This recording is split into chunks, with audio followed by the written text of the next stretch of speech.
ओम शांति। सुनेंगे प्यारे प्यारे बाप दादा के अव्यक्त महावाक्य। इन अव्यक्त महावाक्यों की विशेषता कि जो आज का समय चल रहा है, चारों तरफ हाहाकार, अनेकों आत्माएं एक साथ शरीर का त्याग कर रही है। इस समय जब अकाले मृत्यु का होलसेल लगा हुआ है, अकाले मृत्यु चारों तरफ हो रही है, तो बाबा ने 10 दिसंबर 1984 को अपने महावाक्य में इस समय के बारे में क्या विशेष बातें कही, क्या समझाने अपने बच्चों को दी, वो समझेंगे।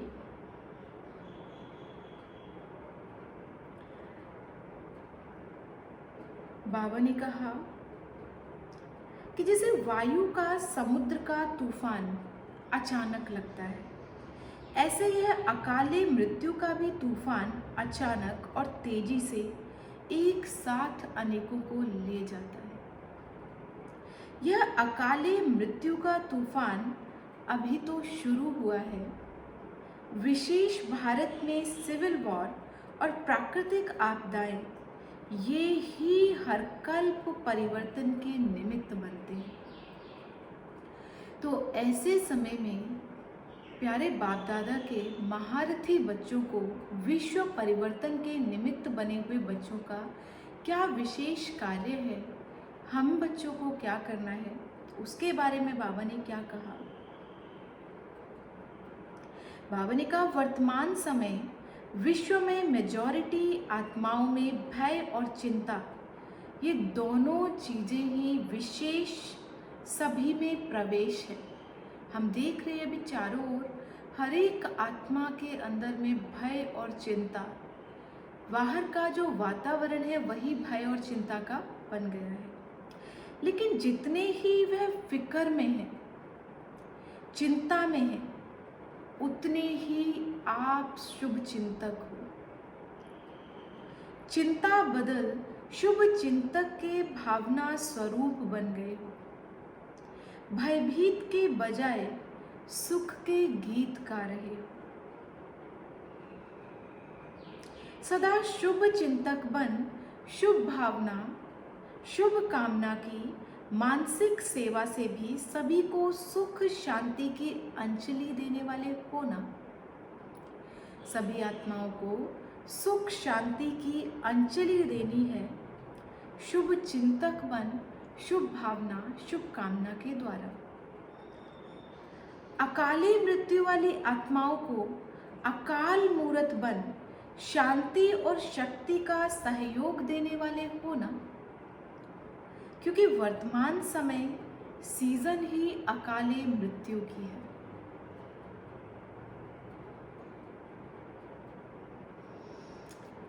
बाबा ने बताया कि हम आत्माओं को, हम बच्चों को क्या करना है। बाबा से किसी ने पूछा, बाबा ने कहा, बच्चों ने पूछा कि एक ही समय इकट्ठा मृत्यु कैसे और क्यों होता, इसका क्या कारण है। एक साथ इतनी सारी आत्माएं शरीर छोड़ रही है, इसका क्या कारण है। बाबा ने कहा कि अब संपन्न होने का समय समीप आ रहा है। सभी आत्माओं का द्वापर युग व कलयुग से किए हुए विकर्मों व पापों का जो खाता रहा हुआ है वह अभी पूरा ही समाप्त होना है, क्योंकि अभी सभी को अब वापस घर जाना है। द्वापर से किए हुए कर्म व विकर्म दोनों का फल अगर एक जन्म में समाप्त नहीं होता तो दूसरे जन्मों में भी चुकतू व प्राप्ति का हिसाब किताब चलता है। लेकिन बाबा ने कहा अभी लास्ट समय है और पापों का हिसाब ज्यादा है, इसलिए अब जल्दी जल्दी जन्म और जल्दी जल्दी मृत्यु। इस सजा द्वारा अनेक आत्माओं का पुराना खाता खत्म हो रहा है। तो वर्तमान समय मृत्यु भी दर्दनाक और जन्म भी मेजॉरिटी का बहुत दुख से होता है। ना सहज मृत्यु ना सहज जन्म है। तो दर्दनाक मृत्यु और दुखमय जन्म यह जल्दी हिसाब किताब चुकतू करने का साधन है। आज के समय मानव भी मच्छरों और चींटियों सदृश अकाले मृत्यु के वश हो रहे हैं। मानव और चींटियों में अंतर ही नहीं रहा है। जैसे इस पुरानी दुनिया में चींटियां, चींटे, मच्छर आदि को मारने के लिए साधन अपनाए हुए हैं, उन साधनों द्वारा एक ही साथ चींटियां व मच्छर व अनेक प्रकार के कीटाणु इकट्ठे हो विनाश हो जाते हैं ना। ऐसे ही क्या हो रहा है, मनुष्य आत्माएं इसी तरह शरीर छोड़ रही है।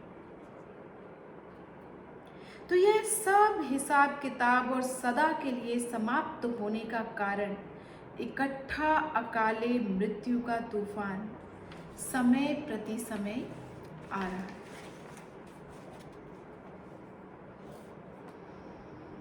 बाबा ने बताया कि धर्मराजपुरी में भी सेवाओं का पाठ अंत में नुंधा हुआ है। कर्मों के हिसाब अनेक प्रकार में भी विशेष 3 प्रकार के हैं। एक है आत्मा को अपने आप भोगने वाले हिसाब, जैसे बीमारियां। आप अपने आप ही आत्मा तन के रोग द्वारा हिसाब किताब चुकतू करती है। और ऐसे भी दिमाग कमजोर होना व किसी में किसी प्रकार का भूत की प्रवेशता। दूसरा हिसाब है संबंध संपर्क द्वारा दुख की प्राप्ति। बाबा ने कहा ये तो समझ सकते हो ना कि कैसे है। और तीसरा है प्राकृतिक आपदाओं द्वारा हिसाब किताब चुकतू होना। तीनों प्रकार के आधार से हिसाब किताब चुकतू हो रहे हैं। धर्मराजपुरी में संबंध और संपर्क द्वारा व प्राकृतिक आपदाओं द्वारा हिसाब किताब चुकतू नहीं होगा, वह यहाँ साकार सृष्टि में होगा। बाबा ने कहा कि विश्व में यह सब होना ही है। सारे पुराने खाते सभी के खत्म होने ही है, इसलिए सब हिसाब किताब चुकतू की मशीनरी अब तीव्र गति से चलनी ही है।